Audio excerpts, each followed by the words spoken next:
sœur me dit, elle est normale. Elle est gentille, donc elle est normale. C'est ainsi que l'aujourd'hui nous aime.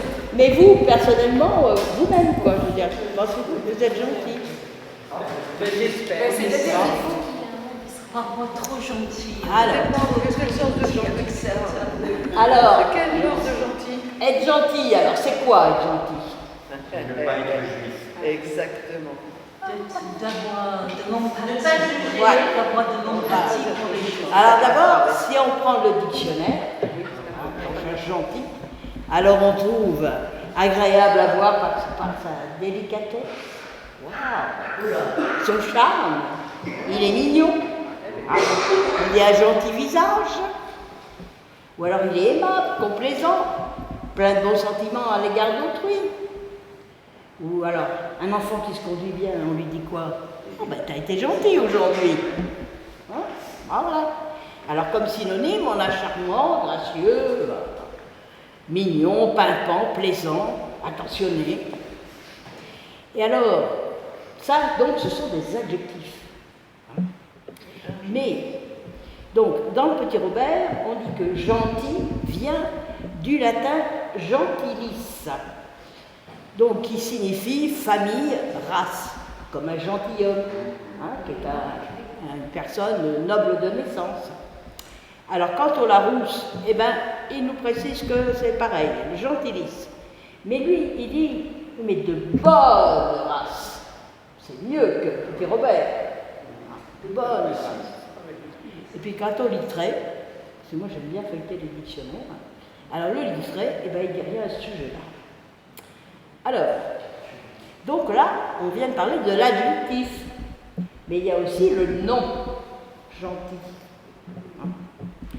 Alors, dans le Petit Robert, il dit qu'en 1488, ça venait du latin gentile, G-E-N-T-I-L-E, qui signifie les étrangers, les païens.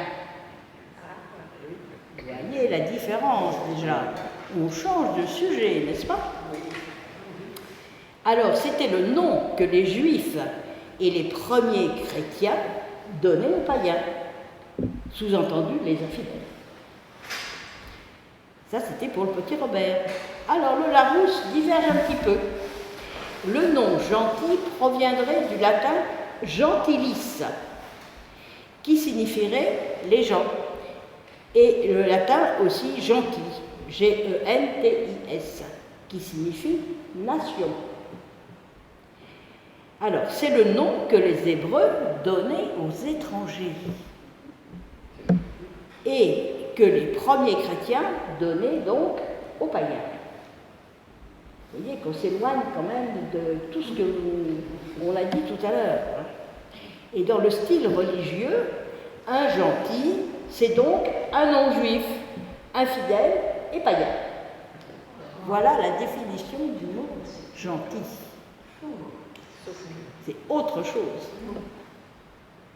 Alors, dans le dictionnaire universel de la Furetière, en 1690, ah ben on remonte dans le temps, hein.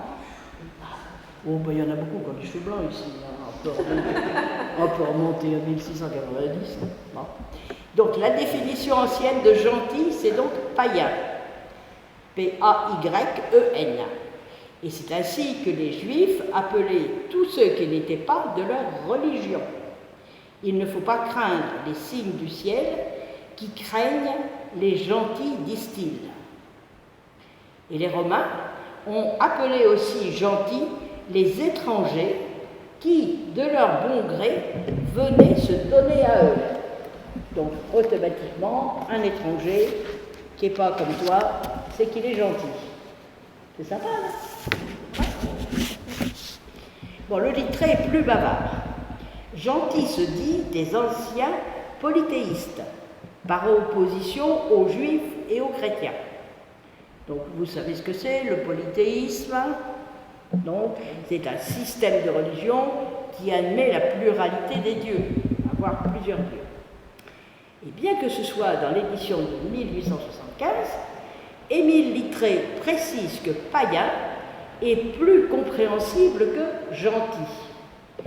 Païen se dit des païens de Rome, de la Grèce et de l'Égypte. En un mot, donc, ce sont les anciens païens. Alors que gentil ne se dit que des païens contemporains des apôtres et des premiers siècles du christianisme. Donc on réduit un petit peu le temps de leur vécu. Après, ils suivent des citations. Donc les trois premières sont de Bossuet. Bossuet, vous connaissez, prêtre, évêque, cardinal, enfin bref. Hein. Donc, il y avait longtemps, il y a très longtemps, Bossuet. En 1627-1704, Bossuet. Je vais vous le dire parce que vous le saviez. Alors, Bossuet, il dit, voyez ces serpents, voyez ces reptiles et ces autres animaux immondes qui vous sont présentés du ciel. C'est les gentils, peuple immonde et le peuple qui n'est pas peuple. Voilà ce qu'il pensait de ces gens-là. Il disait aussi, en cette promesse était enfermée la venue du Messie, tant de fois prédit à nos pères, mais toujours prédit comme celui qui devait être le sauveur de tous les gentils et de tous les peuples du monde. Il a encore écrit, Saint-Pierre avait pris gouvernement de l'Église, quand Paul lui dit en face qu'il ne marchait pas droitement selon l'Évangile, parce qu'en s'éloignant trop des gentils convertis, il mettait quelque espèce de division dans l'Église. Alors, on peut lire aussi un peu plus loin, c'était un gentil, mais tout gentil qu'il était, il avait quand même de la religion.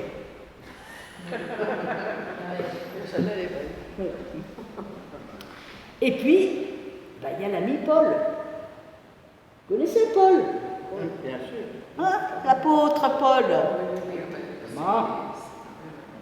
Ouais. Voilà.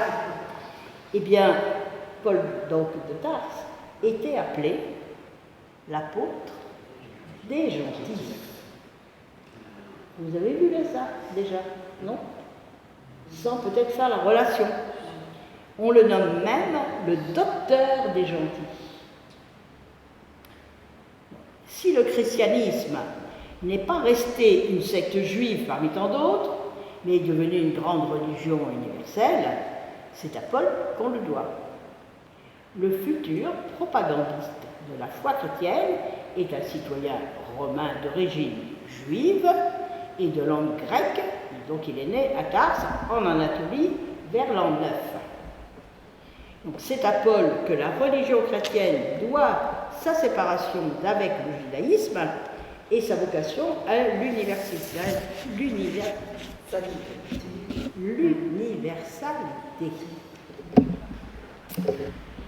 Donc il était appelé l'apôtre des gentils, c'est-à-dire des non-juifs.